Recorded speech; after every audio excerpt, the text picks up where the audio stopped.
Salamünaleyküm. Deməli, sumaq haqqında danışmaq istəyərdim. Sumaq bizim Azərbaycan xalqının deyərdim ki, elə lap qədim zamanlardan istifadə etdiyi ən faydalı ədviyyatlardan biridir və respublikamızın deyərdim ki, əksər bölgələrində çox bitir. Məsələn, İsmayıllıda, Qubada, Qusarda, Naxçıvanda, sonra cənub bölgələrimizdə deyərdim hamısında bitir və hamısında da istifadə olunur. Bəzi yerlərdə düzdür daha çox istifadə olunur, bəzi yerlərdə az istifadə olunur, amma əksər yerlərdə istifadə olunur. Sumaq özü ümumiyyətlə yeməklərə dad vermək üçün, məsələn, salatlara, yeməklərə turş dad vermək üçün, məzə aşmaq üçün belə deyərdim ki, istifadə olunur. İştah artırıcıdır. Çünki turş dadına görə həm də iştah artırıcıdır. Həzmi yaxşılaşdırır, çöp aradan qaldırır. Buna görə də bu kimi hallar varsa, həmin insanlar daimi olaraq elə sumaqdan istifadə edə bilər. Çox gözəl detoks xüsusiyyətinə malik bir dərman bitkisidir deyə bilərəm. Çünki həm damarları, həm də qaraciyəri təmizləmə gücünə malikdir. Mütəmadi istifadə edən insanlarda qaraciyərin yüksəlmiş olan fermentləri, məsələn, HDL-dir, LDL-dir, xolesterindir, triqliseridlərdir. Yəni xolesterin və xolesterin sərləflərinin yüksəlməsi varsa, tez-tez bundan sumaqdan və sumaq çayından istifadə eləyin. Bizdə ümumiyyətlə sumaq çayı dəb halına almayıb. İnsanlar bunu o qədər də belə anlayışla qarşılamır. Amma sumağın özünün çayı da var. O da turşməzə bir çayı var. Elə bilin ki, biraz Məkkəgülü çayına bənzəyir. Sumağın özü, sumaq çayının özü çox güclü xolesterin salıcı və iştah açıcı bir xüsusiyyəti var. Yəni bunu yeməkdən əvvəl içiləndə yenə də iştah artırıcı bir də xüsusiyyəti var. Həm də ki, elə pis olmur. Turşməzə bir dadı var. Hətta sumağın özünü adi içdiyi çaylara belə qarışdırıb da istifadə edə bilərsiniz. Eyni zamanda sumağın həm özündən, həm də çayından istifadə edəndə ishalı kəsir. Bağırsaq, müxtəlif bağırsaq xoralarından, qeyri-spesifik xoralı kolitdən, krondan əziyyət çəkən insanlar varsa və daimi olaraq ishala meyilli, belə deyərdim ki, insanlar varsa, bunlar yeməklərinə sumaq qatıb yesinlər və yaxud da dediyim kimi sumağın çayından istifadə eləsinlər gündə 2 dəfə, 3 dəfə və bunlar ishalı aradan qaldırır və eyni zamanda biraz da qəbizliyə meyillik əmələ gətirir. Qəbizlikdən əziyyət çəkən insanlar üçün də deyərdim ki, bunu da bilsin ki, sumaq qəbizliyi biraz artırır. Sumağın tərkibində çoxlu flavonoidlər var. Flavonoidlər özləri həm antioksidant təsirləri var, həm də bizim beynimizin və damarlarımızın daha çox ehtiyacı olduğu bir antioksidantlardır və eyni zamanda bədənimiz üçün faydalı olan deyərdim ki, maddələrdir. Flavonoidlərin də əsas təsir xüsusiyyəti bizim beynimizə belə təsir göstərir ki, yaddaşı gücləndirir. İnsanı gələcəkdə olan beyin xəstəliklərindən qoruyur, damarlarımızı qoruyur, damarlarımızı elastikləşdirir. Ümumiyyətlə, damarları qoruyan və damarları elastikləşdirən hər bir dərman bitkisi eyni zamanda gözlərə də gözəl təsir göstərir və insanın dərisinə də gözəl təsir göstərir. Gözlərimizin görmə gücünü artırır və sumaqla bağlı bax, məndə belə bir resept var ki, çox faydalı bir reseptdir.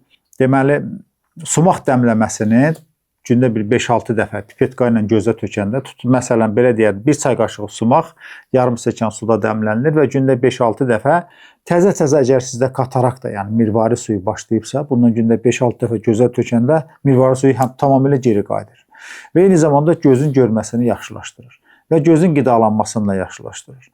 Yəni, belə deyərdim ki, baxın, adi bir kataraktanın müalicəsində sumağın görə nə qədər faydaları var. Eyni zamanda sumaqdan mütəmadi istifadə edəndə və çayını içəndə də gözlərimiz üçün də göz görməsi üçün, gözü işıqlandırmaq üçün də çox gözəl təsir göstərir. Sonra sumaq çayından, sumağı götürün bir xörək qaşığı, 1 stəkan suya qarışdırın, qaynadın, süzün. Bax, bununla siz ağız yaralarında, boğaz yaralarında, anginalarda boğazınızı qarqar edə bilərsiniz. Məsələn, gündə 5-6 dəfə bunu eləməklə qlandulaların böyüməsinin qarşısını ala bilərsiniz və hətta böyümüş qlandulaları belə balacalaşdıra da bilərsiniz. Eyni zamanda babasil varsa, babasildən əziyyət çəkən insanlar üçün də çox faydalıdır. Mütəmadi istifadə olunanda babasil qanamalarını aradan qaldırır və babasil üçün də çox faydalıdır. Sonra əzələ ağrıları üçün çox faydalıdır. Onu da deyim, nəzərinizə çatdırım. Revmatizmadan, revmatoid poliartritdən əziyyət çəkən insanlar yenə də mütəmadi yeməklərinə sumaq qarışdırsınlar və sumaq çayından istifadə eləsinlər. Əzələ ağrılarını aradan qaldırır. Sonra sumaq üçün araşdırılmalar aparılıblar və bir qrup insanlar mütəmadi olaraq sumaq qəbul elətdiriblər və görüblər ki, sumaqdan çox qəbul edən insanlarda stres halları, depressiya halları aradan qalxır. Və yəni onu da deyim ki, sumaqdan deməli çox istifadə edən insanlarda stres və depressiya halları, əsəbilik halları yavaş-yavaş aradan qalxır. Belə deyim ki, insanı sakitləşdirir. Sonra biz sumağı həmişə şəkər xəstələrimizə təyin edirik, çünki şəkərin miqdarını aşağı salır.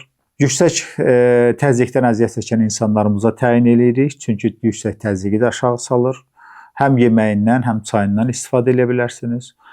Sonra əzələ dediyim kimi ağrılarını da aradan qaldırır. Xolesterin və xolesterin sərflərini dedim, bunları aşağı salır. Yəni bu qədər faydaları olan dərman bitkilərini sadəcə bir istifadə etməliyik. Və həm də sumaq bizim həmişə gözümüzün qabağında olmalıdır. Bir də onu nəzərdə çatdırım ki, bizdə İsmayıllıda daha çox sumaq bizim bazarlarımıza çıxarılır və bir də Quba-Qusar zonasından bizim bazarlarımıza çıxarılır. Quba-Qusar zonasında sumaq tam qurudulur və üyüdülür. Toz kimi olunur, yəni duz kimi belə olunur, belə istifadə olunur. İsmayıllıda isə bu yığılır, əzilir və ondan sonra bəzən tumlu, bəzən də tumsuz belə formada istifadə olunur. Mən o İsmayıllıdakı deyərdim ki, İsmayılda olan formanın yığılmasının tərəfdarıyam. Niyə? Sumaq çox qurudulanda antioksidant təsirləri biraz azalır. Sumaq az qurudulanda özündə o antioksidant xüsusiyyətlərini özündə daha çox saxlayır. Və eyni zamanda tumunun da elə içərisində olması da çox faydalıdır. Yəni sumaq həm özü, həm tumu yeməklərə tökülüb istifadə olunanda çox gözəl, belə deyərdim ki, faydaları daha çox çıxır və görüntü cəhətdən də gözəl görsənir. Bax, məsələn, bəzi adamlar sumağı içinə müxtəlif, belə deyərdim ki, meyvələr qata bilir. Tutalım, məsələn, qara tutun az yetişmişini götürüb qatırlar. Bəzi turş məzə bir şeyləri qatıb. Bax, bunu çox qurudub üyüdəndə də o saf sumaqdan ayırmaq olmur. Amma sumağın meyvələrini özünü yığıb, az qurudub, biraz əzəndə, mən deyərdim ki, o İsmayıllı variantını belə deyərdim ki, ona nəsə artıq qarışılanda insanlar onu tez seçə bilir. Çünki sumağın əzilmişidir onun gözünün qarşısında. Ora başqa bir qida vasitəsi qarşılanda onu görür və eyni zamanda bizim yediyimiz yeməklərə də həmin sumağın tökülməsi daha faydalıdır. Ümumiyyətlə deyərdim ki, elə sumağı bu formada hər bir yerdə, bölgələrimizdə bu formada emal olunub bazara çıxarılsa çox yaxşı olar və insanlarımız da bunun həm sevər, həm də ki, çox faydasını görər. Oldu inşallah. Çox sağ olun. Allah məşəfa versin, biz də sizin davam edin.